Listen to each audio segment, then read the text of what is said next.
हाँ जी बच्चे, हमारा आज का टॉपिक है, पहला टॉपिक डायरेक्टर आइडेंटिफिकेशन नंबर। तो हमने इससे पहले जो पढ़ा है डायरेक्टर आइडेंटिफिकेशन, यानी कि कंपनी का जब भी कोई डायरेक्टर नियुक्त किया जाएगा तो वो डायरेक्टर एक तो लिखकर अपनी सहमति देगा यानी रिटन कंसेंट। दूसरा, सेंट्रल गवर्नमेंट यानी केंद्र सरकार हर डायरेक्टर को, जिसको भी किसी कंपनी का डायरेक्टर अपॉइंट किया जा रहा है, उसे एक यूनिक आइडेंटिफिकेशन नंबर दिया जाएगा। उसको हम डायरेक्टर आइडेंटिफिकेशन नंबर कहते हैं। कोई व्यक्ति जितनी भी कंपनी का डायरेक्टर्स बनेगा उसका वो नंबर सेम चलेगा।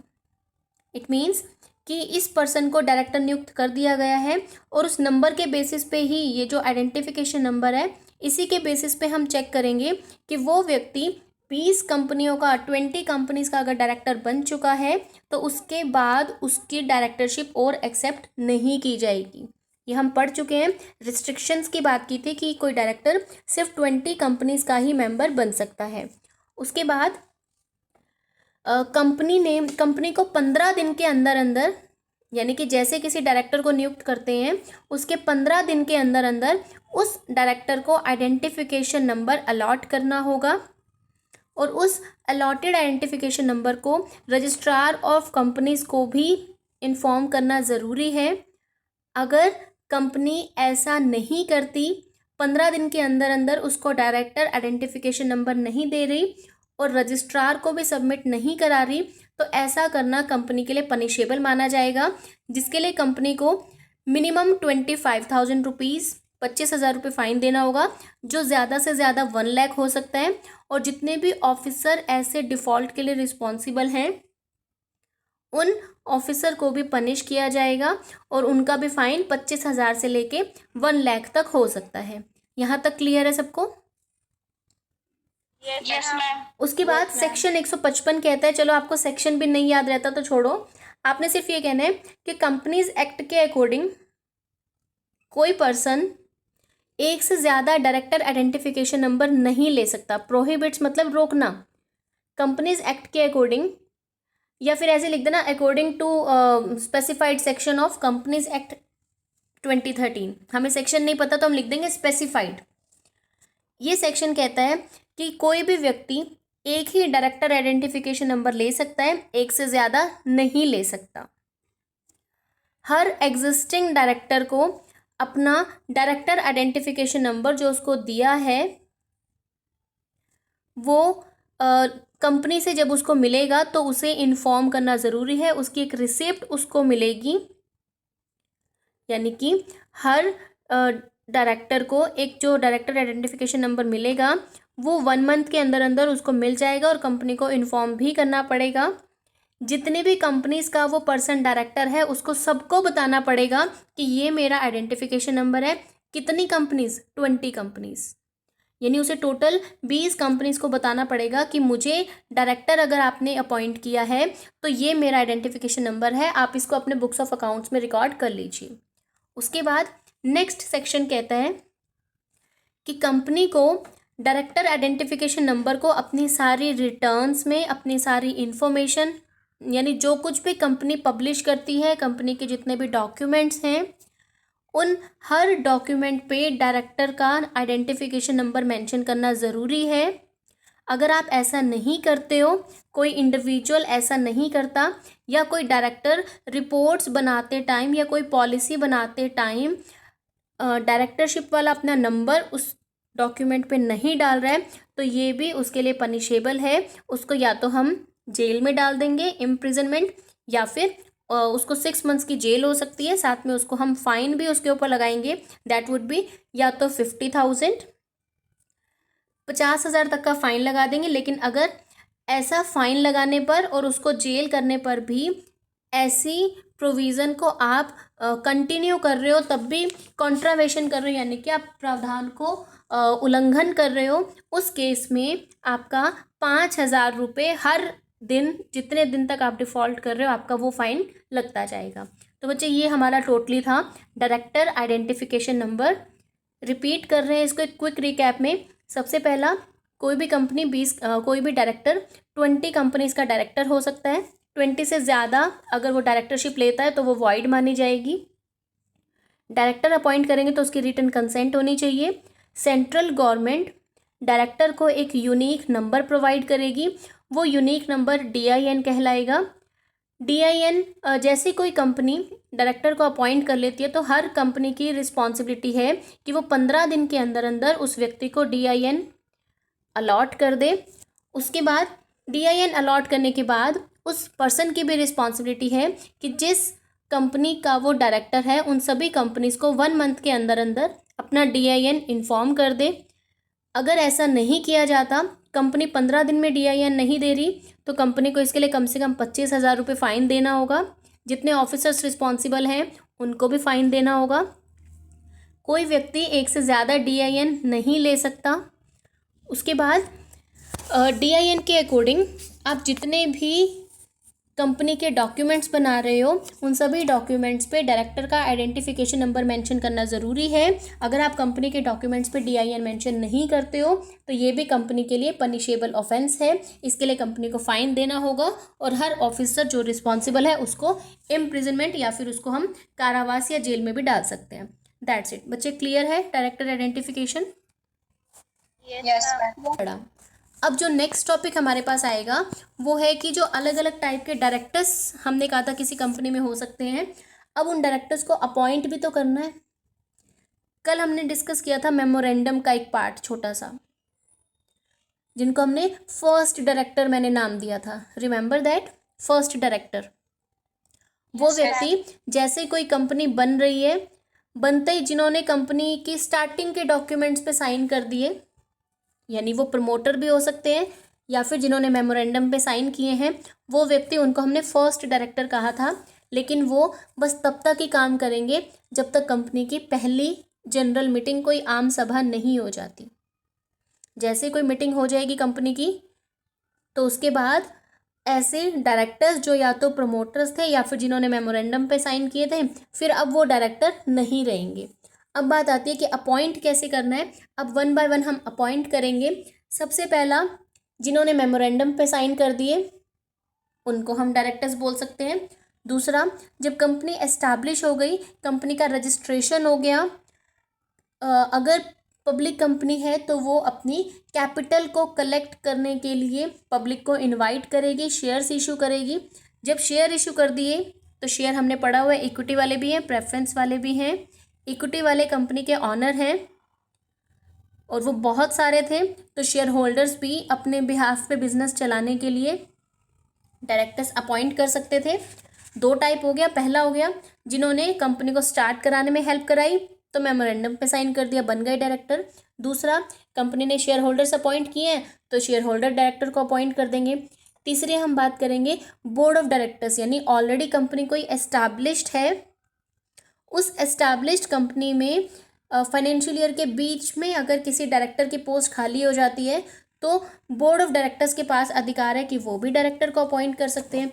चौथा, अनुपातिक प्रतिनिधित्व यानी प्रोपोर्शनल रिप्रेजेंटेशन के बेसिस पे भी हम डायरेक्टर को अपॉइंट कर सकते हैं। तो बच्चे ये कुछ बेसिक्स हैं, अब हम इनको डिटेल में पढ़ेंगे। सबसे पहला हमारे पास आता है by signatories of memorandum of association. अब आप मुझे सबसे पहले मेमोरेंडम बताओगे। चलो मेमोरेंडम बताओ फटाफट। मेमोरेंडम वो होता है जो आउटसाइडर्स के लिए होता है, उसमें सारे मतलब चार्टर होता है वो। उसमें सारे जो भी कंप्लायंसेस है वो सब लिखे हुए होते हैं जो भी कंपनी एक्ट में गिवन है। हाँ जी। और वो आउटसाइडर के लिए होता है। हाँ जी। मतलब कंपनी के जो भी आउटसाइड फंक्शन है जैसे लॉ से रिलेटेड वो सारे उसमें लिखे जाते हैं। हाँ, एग्जैक्टली। ठीक है, अब हम कर रहे हैं सबसे पहला पॉइंट, जिन व्यक्तियों ने कंपनी के मेमोरेंडम पर साइन किए हैं वो व्यक्ति कंपनी के ऑनर हो सकते हैं। उनको हमने फर्स्ट डायरेक्टर कहा था। या तो कंपनी के प्रमोटर डायरेक्टर्स को अपॉइंट कर देंगे और उनका नाम कंपनी के आर्टिकल्स में भी लिख देंगे। अगर यहाँ पे बच्चे 2 कंडीशंस हो सकती हैं। पहली कंडीशन, या तो प्रमोटर्स डायरेक्टर्स को अपॉइंट करेंगे और उनका नाम आर्टिकल्स में लिख देंगे। अगर ऐसा कुछ भी नहीं है तो जिन व्यक्तियों ने मेमोरेंडम पे साइन किए हैं वो व्यक्ति ही कंपनी के पहले डायरेक्टर माने जाएंगे। क्लियर? Yes ma'am. उसके बाद अगर कोई कंपनी ऐसे व्यक्तियों को डायरेक्टर मान के बैठी है जो कंपनी के प्रमोटर्स थे, तो जैसे ही कंपनी की फंक्शनिंग, कंपनी का काम स्टार्ट हो जाएगा, तो कंपनी की पहली जनरल मीटिंग होते ही ऐसे व्यक्तियों को हटना पड़ेगा। इसीलिए हमने लास्ट लाइन में पढ़ा है कि जो फर्स्ट डायरेक्टर, पहली नियुक्ति जो है संचालकों की, वो सिर्फ कंपनी की पहली साधारण सभा तक ही वैलिड है। उसके बाद कंपनी की विश है, कंपनी के शेयर होल्डर की मर्जी है, वो ऐसे डायरेक्टर्स को या तो दोबारा लगा सकते हैं या फिर नहीं लगा सकते। कौन से वाले? जिन्होंने मेमोरेंडम पे साइन किए हैं। दूसरा पॉइंट, कंपनी के शेयर होल्डर्स को भी अधिकार है कि वो साधारण सभा में, जनरल मीटिंग में डायरेक्टर्स को अपॉइंट कर सकते हैं। जो हमने फर्स्ट डायरेक्टर अपॉइंट किए थे, जो या तो मेमोरेंडम वाले थे या फिर जिनको प्रमोटर्स ने अपॉइंट किया था, कंपनी की जैसे ही जनरल मीटिंग स्टार्ट होती है, उसमें शेयर होल्डर्स उन व्यक्तियों को या तो दोबारा लगा लेंगे या फिर उनको हटा देंगे। लेकिन ऐसा तभी किया जाएगा जब आपने कंपनी के आर्टिकल्स में ऐसा लिखा हुआ है। जब आप उन्हीं व्यक्तियों को दोबारा से डायरेक्टर बनाना चाहते हो जिन्होंने पहले मेमोरेंडम पे साइन किए थे, तो ऐसा करने के लिए आपको कंपनी के शेयर होल्डर की वोटिंग करवानी होगी। वोटिंग के बेसिस पे आप उन व्यक्तियों को या तो अपॉइंट करोगे या फिर हटा दोगे। उसके बाद नेक्स्ट जो आपके पास पैराग्राफ आता है वो है कि शेयर होल्डर्स को डायरेक्टर अपॉइंट करने के लिए क्या प्रोसेस फॉलो करना है। एक तो वो हमेशा जनरल मीटिंग में ही अपॉइंट करेंगे। तो कंपनी जैसे ही कोई अपनी वार्षिक साधारण सभा को डिक्लेयर करती है, अगर कंपनी के आर्टिकल कहते हैं कि आप हर बार सिर्फ अपनी एनुअल जनरल मीटिंग में ही डायरेक्टर को अपॉइंट करोगे, तो कंपनी को ऐसा करना पड़ेगा। इट मीन्स डायरेक्टर्स जो जनरल मीटिंग में अपॉइंट हुए हैं, शेयर होल्डर्स के द्वारा अपॉइंट हुए हैं, तो ऐसे डायरेक्टर सिर्फ उतने ही टाइम के लिए काम करेंगे जब तक कि कंपनी की अगली वार्षिक सभा नहीं हो जाती। अब बात आती है, अगर हम पब्लिक कंपनी की बात करें, सार्वजनिक कंपनी, पब्लिक कंपनी हो या उसकी कोई सब्सिडरी हो जिसको हम पब्लिक कंपनी मानेंगे, उसकी कोई सहायक कंपनी, ऐसी कंपनी में कल हमने पढ़ा था परमानेंट डायरेक्टर्स और रोटेशन वाले डायरेक्टर्स। वो याद है? आठ डायरेक्टर वाला एग्जाम्पल दिया था। तो उनमें से हर कंपनी के जो हमने कहा वार्षिक सभा, एनुअल जनरल मीटिंग में आपके डायरेक्टर्स जिनको हम हटा देंगे, वो डायरेक्टर कंपनी के 2/3 होंगे। यानी कि 1/3 मेंबर्स या डायरेक्टर्स आपके परमानेंट रहेंगे। जो हमने कहा था, जैसे 8 का हमने 1/3 किया था, तो 8/3 करके कितना आया था? 2.33। फिर हमने क्या कहा, कितना था बच्चे? 2.33, 2.67। 3.33 मैम 10 का किया था, 1/3 3.3 किया था, 3 आया था फिर, मतलब अच्छा, 10 बताया था कल। Yes ma'am. चलो 10 ले लो। टोटल किसी कंपनी ने 10 डायरेक्टर्स लगाए थे, तो 1/3 तो हम परमानेंट रखते हैं, 1/3 यानी कि 3.33। तो 3.25 3.5 लोग हम लगा नहीं सकते, इसलिए हम 3 डायरेक्टर्स को परमानेंट डायरेक्टर कह देंगे। बचे कितने? 7 में से 10 में से 3 माइनस कर दो, 7 डायरेक्टर्स आपके हर साल हट जाएंगे। जो कंपनी के बच्चे, ये पॉइंट क्लियर है ना सबको? 1/3 और 2/3 वाला। बस आप 2/3 चाहे याद मत रखना, आप बस 1/3 याद रखना। आप एग्जाम्पल लिख देना। फॉर एग्जाम्पल, किसी कंपनी के डायरेक्टर टोटल 10 हैं, तो 1/3 परमानेंट रहेंगे और 2 फिर बचा हुआ जो भी होगा उसको आप कह देना कि ये आपके हर साल हट जाएंगे, रिटायर हो जाएंगे। अब जो कंपनी के परमानेंट डायरेक्टर्स हैं, यानी कि 1/3, जिनको हमने कहा था 3 डायरेक्टर, ये 3 डायरेक्टर कंपनी के तब तक डायरेक्टर रहेंगे जब तक वो कंपनी एग्जिस्ट करेगी। और ऐसे डायरेक्टर्स को हम इम्पॉर्टेंट मेंबर्स की तरह ट्रीट करते हैं, इसलिए हम उनको एक्स ऑफिशियो डायरेक्टर्स या एक्स ऑफिशियो मेंबर्स भी बोलते हैं। जो कंपनी के सारे ऑफिशियल वर्क के लिए कंपनी के लाइफ टाइम तक रिस्पॉन्सिबल रहेंगे, उनको हम परमानेंट डायरेक्टर्स कहेंगे, जो कि किसी कंपनी के टोटल डायरेक्टर्स का 1/3 होंगे। उसके बाद फर्दर आर्टिकल्स के अकॉर्डिंग आपको डायरेक्टर को हर साल रिटायर करना ही करना है। 2/3 यानी कि 10 में से 7 डायरेक्टर आपके हर साल रिटायर होंगे। उसके बाद प्राइवेट कंपनी अगर है, ये हमने पब्लिक कंपनी के प्रोविजंस की बात की, अगर कंपनी प्राइवेट है तो वो नहीं हटाएंगे, उनके सारे परमानेंट ही होते हैं। पब्लिक कंपनी है तो वो 1/3 परमानेंट रखेंगे, 2/3 को वो हर साल हटा देंगे। ये सब पब्लिक कंपनी के केस में है। और अगर प्राइवेट कंपनी है तो प्राइवेट कंपनी मिनिमम कितने रखेगी, 2 और मैक्सिमम 15। तो उनके जितने भी डायरेक्टर्स हैं वो हमेशा परमानेंट नेचर के होंगे। तो कंपनी अपनी जनरल मीटिंग में उनकी मर्जी है उनको हटाएं या रखें। उसके बाद जिन डायरेक्टर्स को हम रोटेशन वाइज हटा रहे हैं तो उनकी number of years of service के अकॉर्डिंग हटाएंगे। ये मैंने आपको कल भी बताया था। अगर 2 लोग सेम डेट को ज्वाइन कर रहे हैं तो उनको पहले किसको हटाया जाना है, लॉटरी बेसिस पे। या तो शेयर होल्डर्स की वोटिंग हो जाएगी, अगर वोटिंग नहीं हो रही तो हम लॉटरी बेसिस पे कि जिसका भी नाम आएगा उसको हटा दो पहले। उसके बाद नेक्स्ट पैराग्राफ में देखिए, कंपनी की वार्षिक सभा में जब कोई डायरेक्टर रिटायर होता है, किसी डायरेक्टर को हम हटा रहे हैं, तो उस डायरेक्टर की जगह हम किसी दूसरे व्यक्ति को अपॉइंट कर देंगे, क्योंकि हम वैकेंसी खाली नहीं छोड़ेंगे। डायरेक्टर की वैकेंसी को अगर किसी वार्षिक सभा में हम नहीं फिल कर पा रहे हैं तो ऐसी मीटिंग को पोस्टपोन कर दिया जाएगा। पोस्टपोन करते हैं तो बच्चे क्या प्रोविजन था, क्या रूल लगाते थे, next week, same date, same time, same place. ठीक है, तो वो मीटिंग अगर आप वैकेंसी फिल नहीं कर पाए हो तो आप उस मीटिंग को पोस्टपोन कर दोगे। अगर पोस्टपोन की हुई मीटिंग में भी उस रिटायर हुए डायरेक्टर की प्लेस को या उसकी वैकेंसी को आप फिल नहीं कर पाए तो जिसको रिटायर किया है, जब उसकी जगह पे किसी को रख ही नहीं पाए तो वो अपने आप ही रीअपॉइंट माना जाएगा।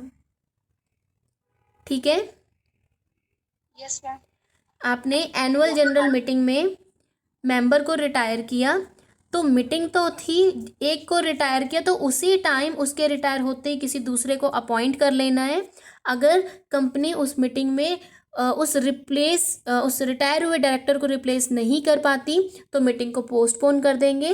पोस्टपोन की गई मीटिंग में भी अगर उस रिटायर्ड डायरेक्टर की जगह किसी को नहीं अपॉइंट किया तो उस दूसरी मीटिंग में उस रिटायर वाले डायरेक्टर को ही रीअपॉइंट किया हुआ मान लिया जाएगा। कंडीशनली कुछ शर्तें दी हुई हैं। वो शर्तें ये हैं कि ऐसे डायरेक्टर की अपॉइंटमेंट के लिए या तो उसी मीटिंग में प्रस्ताव पास हो गया और वोट हो गया तो हम उसको हटा ही नहीं सकते, फिर से रखना पड़ेगा। दूसरा, उस डायरेक्टर ने लिखकर अपनी सहमति दे दी हो कि वो डायरेक्टर बनना चाहता है, और अगर वो लिख के मना कर रहा है कि नहीं मैं डायरेक्टर नहीं बनना चाहता फिर से, तो हम उसको नहीं लगा सकते। तीसरा, वो पर्सन डिसक्वालीफाई नहीं हो जाना चाहिए। जैसे मान लो हमने उसको रिटायर किया एनुअल जनरल मीटिंग में, उसके बाद वो इंसॉल्वेंट हो गया तो क्या हम उसको फिर से अपॉइंट करेंगे, नहीं कर सकते। फिर हम उसको पोस्टपोन की हुई मीटिंग में भी दोबारा से डायरेक्टर अपॉइंट नहीं कर सकते।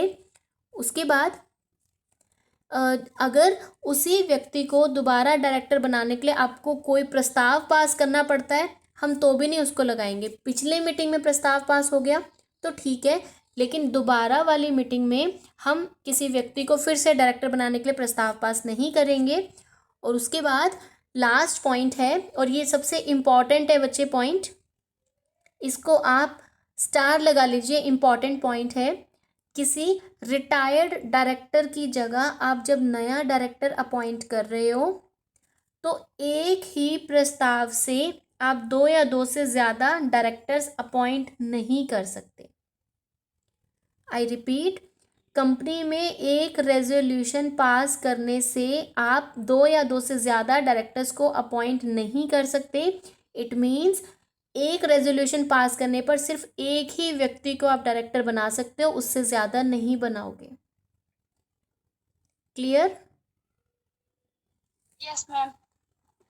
क्या समझे इस पॉइंट से? रिटायर कर रहे हैं तो कोई डायरेक्टर रिटायर हो गया तो उसकी तरफ से कोई और डायरेक्टर अपॉइंट होगा, बट एक रेजोल्यूशन से एक ही। अब मैंने आपको कहा इस पॉइंट पे स्टार लगाओ, तो आपको अगर ये चीज़ समझ में नहीं आ रही तो आपने इस लाइन को आधा काट दो, तो आप क्या लिखोगे अगर इसको अलग से कहीं मेंशन करें, there is only one resolution for the appointment of तो ओनली भी काट दो। There is one resolution for the appointment of only one director, किसी एक डायरेक्टर को लगाने के लिए एक रेजोल्यूशन। अब इसका रिवर्स भी आएगा आगे, ये है, इसके आगे मैंने आर्टिकल्स वाली लाइन नहीं ऐड की। अगर कंपनी के आर्टिकल्स अलाउड करते हैं और कंपनी के शेयर होल्डर्स मीटिंग में अपनी सहमति दे देते हैं कि वो एक ही प्रस्ताव से एक से ज़्यादा डायरेक्टर अपॉइंट कर सकते हैं, तो ही कंपनी ऐसा कर सकती है, अदरवाइज ऐसा पॉसिबल नहीं है। ऐसा कब होगा? कंपनी के इंटरनल रूल्स में जब लिखा हुआ है। इंटरनल रूल्स का मतलब आर्टिकल्स, या तो कंपनी के ऑनर्स ऐसा करने की परमिशन देते हो, या फिर हमारे आर्टिकल्स ऐसा कहते हो कि हम एक ही प्रस्ताव में एक से ज़्यादा डायरेक्टर लगा लेंगे तो ही हम अपॉइंट कर सकते हैं, अदरवाइज एक प्रस्ताव से सिर्फ एक ही डायरेक्टर अपॉइंट होगा। क्लियर है बच्चे सबको? Yes ma'am. नेक्स्ट है हमारे पास कि जिस व्यक्ति को हम डायरेक्टर अपॉइंट करेंगे और अगर वो रिटायरिंग डायरेक्टर नहीं है, यानी कि जब हम किसी नए पर्सन को डायरेक्टर अपॉइंट कर रहे हैं, रिटायर तो हमने कर दिया, यस मैम। जब हम एक को रिटायर कर चुके हैं, जब हम नए व्यक्ति को डायरेक्टर के पोस्ट पे लगा रहे हैं, तो ऐसा व्यक्ति लिखकर कंपनी को अपनी सहमति देगा कि वो अपना कैंडिडेचर के लिए एग्री करता है। फिर उसको कंपनी को 1,00,000 रुपीज़ भी साथ में डिपॉजिट कराने होंगे। अगर उसको डायरेक्टर चुन लिया जाता है तो उसके वो 1,00,000 कंपनी रख लेगी। अगर उसको डायरेक्टर नहीं चूज़ किया जाता तो उसको हम वो पैसे वापस कर देंगे। ठीक है। इस पैराग्राफ में देखो साफ लिखा हुआ है कि जब आप किसी पर्सन को डायरेक्टर अपॉइंट करोगे तो वो लिखकर अपनी सहमति दे देगा, साथ में 1,00,000 रुपीज़ भी उसने देने हैं। If the person succeed in getting elected as a director, अगर हमने उसको डायरेक्टर लगा लिया तो वापस दे देंगे, नहीं तो हम रख लेंगे, क्योंकि कंपनी की मीटिंग करानी पड़ेगी, कंपनी का लॉस होगा, कंपनी का खर्चा होगा, तो कंपनी उसके पैसे वापस नहीं करेगी। उसके बाद अगर कंपनी के मेंबर्स किसी व्यक्ति को कंपनी का डायरेक्टर बनाना चाहते हैं तो ऐसे व्यक्ति का नाम, उसकी सारी डिटेल्स मीटिंग होने से 14 दिन पहले मेंबर्स को कंपनी में इन्फॉर्म करना होगा, नोटिस देना होगा। और ऐसा नोटिस मीटिंग से भी 14 दिन पहले सभी मेंबर्स को इन्फॉर्म किया जाएगा। उसके लिए आपको न्यूज़पेपर में ऐड देनी है, या तो आप नोटिस के फॉर्म में इन्फॉर्म करोगे, लेकिन अगर नोटिस सारे मेंबर्स तक नहीं डिलीवर कर पा रहे हो तो आपको न्यूज़पेपर में ऐड के थ्रू इन्फॉर्म करना होगा। जब आप ऐड दोगे तो एक तो इंग्लिश में देनी है, दूसरा वहाँ की क्षेत्रीय भाषा में आपको देना है। जैसे मान लो we are the Haryana people, तो बीइंग हरियाणवी हमारे पास जो इन्फॉर्मेशन आएगी वो 2 न्यूज़पेपर में पढ़ सकते हैं, या तो अगर कोई हरियाणा का स्पेशल न्यूज़पेपर है जो हरियाणवी में पब्लिश होता है, दूसरा इंग्लिश में। ठीक है बच्चे, क्लियर? Yes ma'am. और जितने भी रूल्स होते हैं सारे हमेशा पब्लिक कंपनी पे अप्लाई होते हैं, प्राइवेट कंपनी पे कोई रूल अप्लाई नहीं होते, क्योंकि प्राइवेट कंपनी में तो सारे डायरेक्टर्स परमानेंट होते हैं। तीसरा, मैम एक बार रिपीट कर दो। कौन सी लाइन बेटा? मैम जो लोन से पहले वाला था पैराग्राफ, बताओ कौन से वाला? मैम जिसमें आपने बताया था कि वो क्या कहते हैं 1,00,000 रुपीज़, क्या मैम? 1,00,000 वाला। Yes ma'am. बच्चे अगर मेंबर्स किसी व्यक्ति को डायरेक्टर बनाना चाहते हैं, जैसे मान लो अभी हमने रिटायर किया, रिटायर करने के बाद हमने किसी नए को अपॉइंट करना है, अगर कंपनी के मेंबर्स किसी व्यक्ति को अब डायरेक्टर बनाना चाहते हैं तो ऐसा करने के लिए मेंबर्स को लिखकर कंपनी को इन्फॉर्म करना होगा कि वो इस व्यक्ति को डायरेक्टर बनाना चाहते हैं, उसकी सारी डिटेल्स देनी होंगी। यानी कि कहते हैं ना कि फॉर्म फिल करना, तो मेंबर्स उस व्यक्ति का फॉर्म कंपनी में देंगे और वो मीटिंग से 14 दिन पहले देना ज़रूरी है, और उस फॉर्म के साथ 1,00,000 रुपये भी देने होंगे। अगर हमने उसको डायरेक्टर रख लिया तो हम उसके पैसे वापस कर देंगे, अगर हमने उसको डायरेक्टर नहीं रखा तो हम उसके पैसे भी वापस नहीं करेंगे। ठीक है? Okay ma'am. जैसे आप लोग किसी एग्ज़ाम का फॉर्म भरते हो, आपने फॉर्म भर दिया, आप जब एग्ज़ाम देने गए, ऑन द स्पॉट आप कोई चीज़ नहीं ले जा पाए, तो उसकी वजह से आपको रिजेक्ट कर देते हैं। तो क्या जिस कमीशन पे, जिस अथॉरिटी के लिए आपने फॉर्म भरा था, वो आपको पैसे वापस करते हैं? नहीं ना। तो ऐसे ही हम डायरेक्टर को उसके 1 लाख रुपीज़ वापस नहीं करेंगे। अब ठीक है, आगे करें। उसके बाद है बोर्ड ऑफ डायरेक्टर्स अपॉइंट करेंगे। फर्स्ट पॉइंट है कैजुअल वैकेंसी। कैजुअल का मतलब अचानक से फाइनेंशियल ईयर के बीच में डायरेक्टर की कोई पोस्ट खाली हो जाती है। कैसे खाली हो जाती है? सपोज कोई डायरेक्टर इंसॉल्वेंट हो जाता है, किसी की डेथ हो जाती है, कोई रिज़ाइन कर देता है, कोई अचानक से मना कर देता है कि उसको डायरेक्टरशिप और नहीं करनी, तो बोर्ड ऑफ डायरेक्टर्स किसी भी एलिजिबल पर्सन को आर्टिकल से ऑथराइज होने पर उस रिक्त वैकेंसी को अचानक से भर सकते हैं। दूसरा एडिशनल डायरेक्टर्स, कल हमने किया था अतिरिक्त संचालक। कंपनी के आर्टिकल्स अगर अलाउड करते हैं तो बोर्ड ऑफ डायरेक्टर्स ईयर के बीच में, यानी अपनी एनुअल जनरल मीटिंग से पहले, कुछ व्यक्तियों को एडिशनल डायरेक्टर के फॉर्म में अपॉइंट कर सकते हैं। और ऐसे अतिरिक्त संचालक सिर्फ तब तक ही वैलिड होंगे, तब तक ही काम करेंगे जब तक कंपनी की अगली वार्षिक सभा नहीं हो जाती। और अगर आप एडिशनल भी अपॉइंट कर रहे हो तो भी आपके डायरेक्टर्स की मैक्सिमम संख्या 15 हो सकती है, इससे ज़्यादा तब भी नहीं जा सकती। तीसरा है ऑल्टरनेटिव। कल हमने किया था कोई डायरेक्टर अगर कंपनी की वार्षिक सभाओं में प्रेजेंट नहीं हो रहा, अपनी डायरेक्टरशिप क्लेम नहीं कर रहा, वो अपने काम भी नहीं कर रहा, कितने टाइम तक? 3 मंथ्स तक, तो ऐसे डायरेक्टर की जगह टेम्परेरीली किसी दूसरे व्यक्ति को डायरेक्टरशिप दी जा सकती है, और वो सिर्फ तब तक दी जाएगी जब तक कि ओरिजिनल डायरेक्टर वापस नहीं आ जाता। ठीक है। नेक्स्ट है हमारे पास नॉमिनी डायरेक्टर्स। नॉमिनी कल हमने किया था बैंक, फाइनेंशियल इंस्टीट्यूशन, हमारे सप्लायर, क्रेडिटर्स, एक्सटर्नल पार्टीज जितनी भी थी, उनके पास भी अधिकार था कि वो किसी व्यक्ति का नाम कंपनी में डायरेक्टरशिप के लिए दे सकते हैं। ये हमने किया था नॉमिनी डायरेक्टर्स। तो बोर्ड ऑफ डायरेक्टर्स ऐसे व्यक्ति को भी नॉमिनी बना सकते हैं, और ऐसा व्यक्ति उन एजेंसीज के हितों की रक्षा करने वाला होना चाहिए। नॉमिनी डायरेक्टर के लिए कंपनीज एक्ट में कुछ भी स्पेशल नहीं गिवन है, लेकिन सिर्फ अगर कोई ऐसी इंस्टीट्यूट जो हमारी कंपनी से रिलेटेड है, या जो व्यक्ति हमारी कंपनी से संबंधित है, वो व्यक्ति अपने हितों की रक्षा करने के लिए किसी व्यक्ति का नाम डायरेक्टर बनाने के लिए दे सकते हैं। तो बोर्ड ऑफ डायरेक्टर ऐसे व्यक्ति को जब अपॉइंट कर देते हैं तो वो नॉमिनी डायरेक्टर। उसके बाद फोर्थ है हमारे पास appointment by proportional representation. Represent करना मतलब प्रतिनिधित्व करना, प्रोपोर्शनल मतलब अनुपातिक। नॉर्मली कंपनी में क्या होता है कि शेयर होल्डर्स वोटिंग करते हैं, वोटिंग के बेसिस पे हम डायरेक्टर्स को अपॉइंट कर लेते हैं। आर्टिकल्स के अकॉर्डिंग कंपनी के 2/3 डायरेक्टर्स को तो हम हर साल अपॉइंट करते हैं, हर साल उनको रिटायर करते हैं, लेकिन जो कंपनी के 1/3 हैं वो हमारे परमानेंट रहते हैं। तो जितने भी मेंबर्स हम हटा रहे हैं, हर साल रोटेट कर रहे हैं, वो अनुपातिक तरीके से करते हैं कि जैसे हमने कहा 10 का 1/3 कर दिया, 10 का 2/3 कर दिया। और जब भी किसी मेंबर को आप या तो लगा रहे हो या हटा रहे हो तो इसके लिए वोटिंग की जाती है। वो वोटिंग आपकी सिंगल बेसिस पे हो सकती है या फिर कंबाइंड बेसिस पे हो सकती है। जब आप अनुपातिक तरीके से डायरेक्टर अपॉइंट करने की बात करते हो कि 10 में से 7 डायरेक्टर आपके टेम्परेरी नेचर के हैं, तो आप उन 7 में से कहोगे कि किसको कब हटाना है, तो उनका टाइम पीरियड देखना है। इस तरह के जो डायरेक्टर्स अपॉइंट होते हैं या हटते हैं, ये 3 साल में एक बार होता है। ठीक है बच्चे, ये आई थिंक इसमें नहीं मेंशन है, आप इसको लिख लीजिए। इस तरह के जो डायरेक्टर्स अपॉइंट होंगे प्रोपोर्शनल रिप्रेजेंटेशन से, इसको लिखो 1 in 3 years। शॉर्ट में लिख लो, लाइन अपने आप बना लेना इंग्लिश या हिंदी में। ठीक है,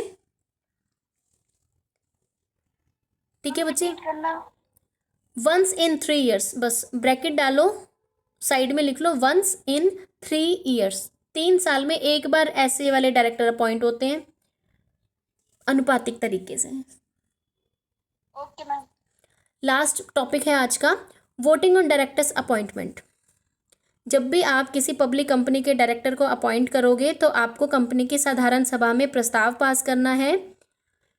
आप किसी व्यक्ति को अगर कैंडिडेट बनाना चाहते हो, डायरेक्टर बनाना चाहते हो, तो उसके लिए वोटिंग होनी चाहिए।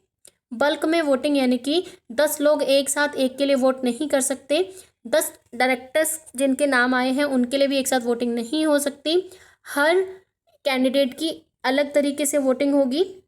किसी एक रेजोल्यूशन से आप एक ही डायरेक्टर को अपॉइंट कर सकते हो।